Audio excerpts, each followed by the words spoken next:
Hi everyone, my name is Nate, and I would like to share with you today how I'm using Sutori in my history and individuals and societies classes, and hopefully give you some ideas for how you can use Sutori with practical applications for activities, assessments, and learning skills, as well as how you can organize yourself while using the app and engage with students.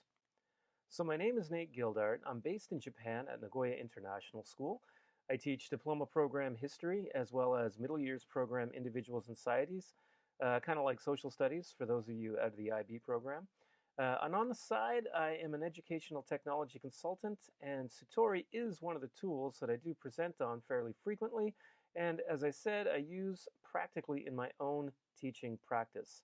So, let's get to it. And towards the end, if you want to stick around, I'll give you a few ideas about some of the best practices you might want to think about when you're using this or any other digital storytelling tool. So one thing that I like to do with Satori is to organize everything that I make into categories that I find, work for me. The practice and the learning and the studying and teaching of history means we've got a whole wide range of different topics, and sometimes they don't all fit in nicely. So I always use the collections feature, which I think is a nice thing. So I'm going to start by showing the story of Christmas, seeing how Christmas is coming very soon for many people around the world.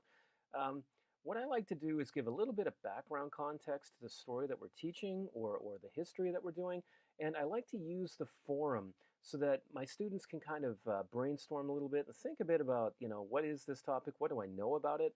My version of a KWL chart, which you could actually make in another tool and embed it if you wanted to, like Google Jamboard or something like that. But what I like about the forum here in Satori is I've got a nice little image in here, and I can click on the comments after my students have filled in their comments and kind of see what background knowledge do they have, what do they really know about the topic, and that gives me a place to go or a starting point when I want to talk to them about the topic. So, for example, if there's a classroom activity where I want students to engage with a topic and something in history, such as this story of Christmas, I like to put primary source documents in, but I also like to put in very short videos from YouTube that I think help not only embellish but help them get a better understanding of the topic. And just to see that they're doing okay, I put these multiple choice, true or false, as well as the matching quizzes just so that they can test their knowledge in little chunks as they go through the reading. And I can test that, I can check that a little bit later, which I'll show you in a moment. So, here's a quiz, for example. If they want, they can comment on it, but they can take the quiz. And, I like that I can also give them the response so that they get to see the answer after they take the little mini, tests and quizzes. I like using the Did You Know feature just to throw in a few little anecdotes that are kind of interesting, but might not be something they necessarily have to keep in the back of their mind. So here's an example of a matching quiz that you can put in. And so, for example, the students would click on the prompt on the left and decide what the correct answer on the right is. And when it lights up in green, they've got it correct. And that gives them that instant feedback. And it is all random, so your students won't be looking at the person next to them. This is also good if they're working from home as well, right? And towards the end, I like to give students another forum. So now that you know more, what do you think? And then again, I can check their comments, and that might give me a starting point for further conversations or taking up what they did at the end of class or perhaps in the next class. Another thing that I like is you can embed, third-party apps, right? If you make something in another tool, you just have to put the link in, and students can actually look at that just by clicking out if it's a little bit too small, and it's just another way for students to engage with the material that they're working with. And of course, I always put my own bibliography in. When you are building these in Satori, there's an option to create a bibliography, and it puts it at the very bottom. Again, I display to my students academic honesty. Very important, I think. Now, here's an example of something I do with my students with the Cultural Revolution. And What I like to do with this is again have a forum in the beginning for students to kind of give me their background knowledge and get them thinking about the topic. And I like them to make predictions. Look at these images. What do you think is going on? Before we start our learning, I give them some primary sources, and in this case, photographs, where they can put comments in, or if they're taking notes within their notebooks, they can do that, and then we can come back and we can talk about these, and then I can have other media in the story so that they can kind of learn the history in that way. But putting predictions in the beginning, I think, is a good idea, and there's so much media online that you can use to do that. Now, we teach our students academic skills within the study of history. So I've decided to make a separate collection that students can use as a reference point. So rather than just a one-off activity, these are places students can go to learn the skills of history and go back to practice. So for example, one activity I do with students is trying to understand historiography. So within this collection about learning history, students can start with this activity um, where they look at different definitions of historiography, and in the forum at the top, they can comment on it, and then they can comment by giving their own definition as they've read through a number of definitions from a number of different sources. And finally, with this activity, I give them another forum where, okay, so now that you know more about what an historian does and what an historian should do, by looking at some videos that are further up in the Sutori, um, they judge what an historian should do, which is to seek the truth and be ethical, of course. Something else that I like is that you can embed files. So what I've done here is just taken a PDF with the schools of historical thought, and I've directly embedded it there. So students can now go in and they can make reference to schools of historical thought. And if I wanted, I can embed activities and things like that, such as this one with Flipgrid.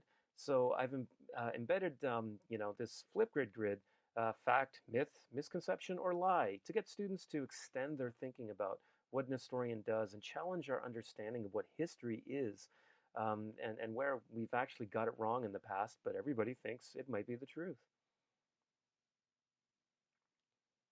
So another example of where I have Sutori as a place where students can go to make reference is source analysis.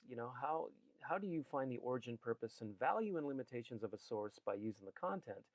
Um, so this essentially is something students can engage with during a class activity, but they can come back to it later when they do future source analysis.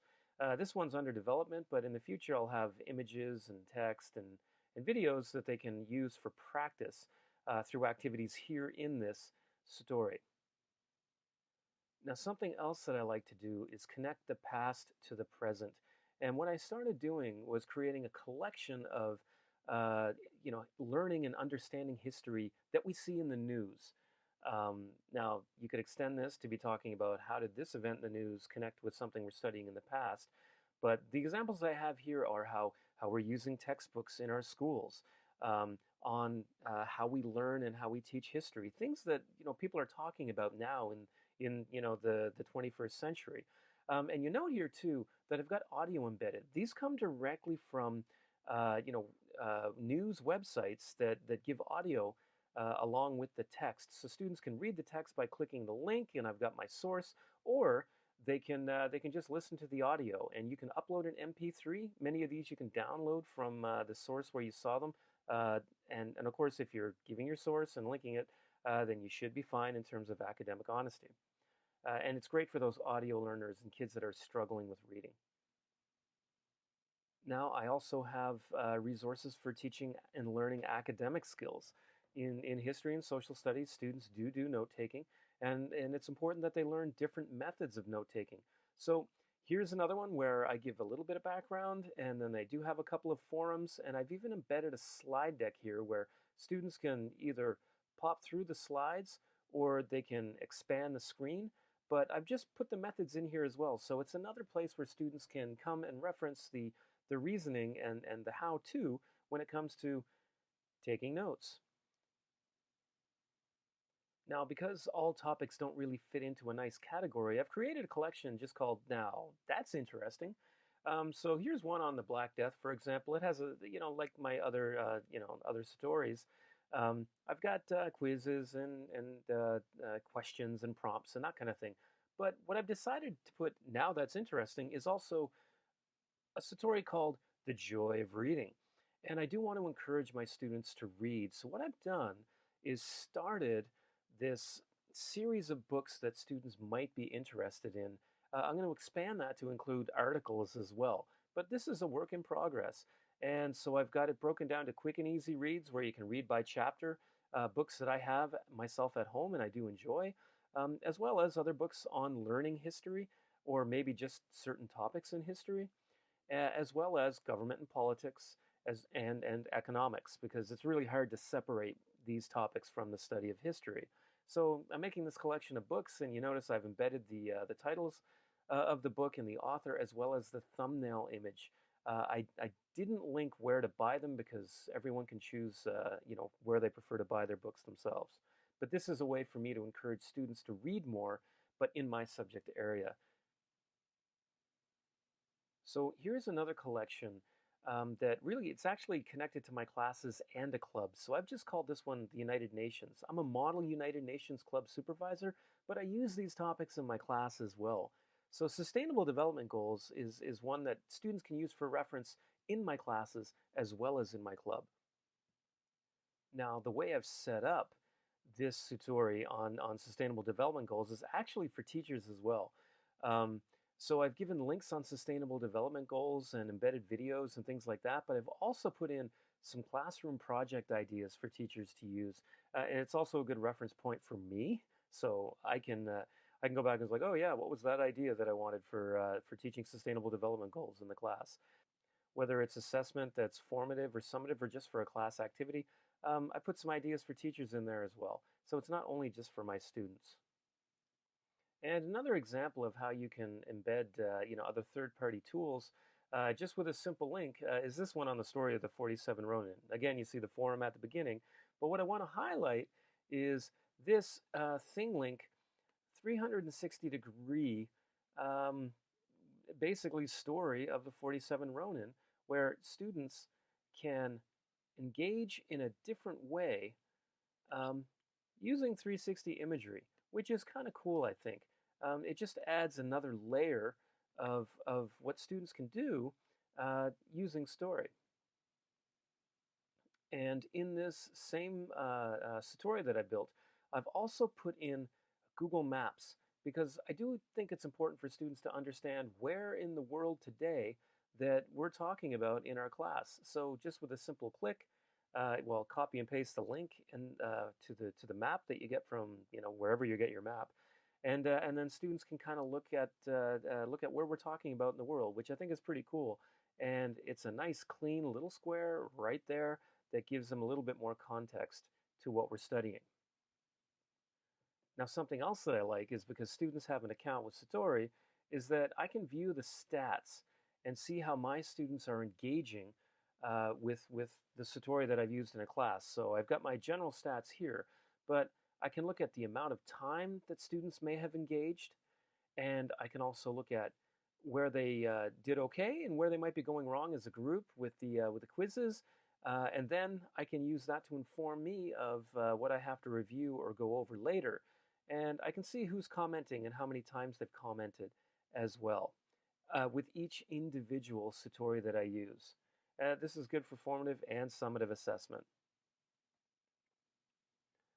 So, as history and social studies teachers, we might use a tool like Satori quite frequently to tell stories. And when we do that, we want to be careful of a few things. And first and foremost, to me, is to be equitable and honest and do our best to avoid stereotypes. So, if we're talking about a topic like Civil War, we might mistakenly focus on just a couple parts of the world and give the wrong impression to our students. So we want to make sure we focus on some of those broad topics where students understand that conflict, for example, is a human thing. We also want to think of our audience and our purpose. Some of my tutorials, you notice, have a lot of text, and some don't. Ones with smaller text might be for my middle years program students, whereas those with a lot of text might be for my high school students. But of course, If you have a lot of text, maybe that's good for a jigsaw activity where students are breaking up the work and sharing together, but keep that in mind. I recommend you do your research first. Get your text written down on a Google Doc or some kind of text editor, and then you can just copy and paste. And get your links for videos and images ready, because when you go to build your Satori, it'll go a lot quicker. And always put your citations in there. When we tell our students to cite their work, we should be doing the same thing.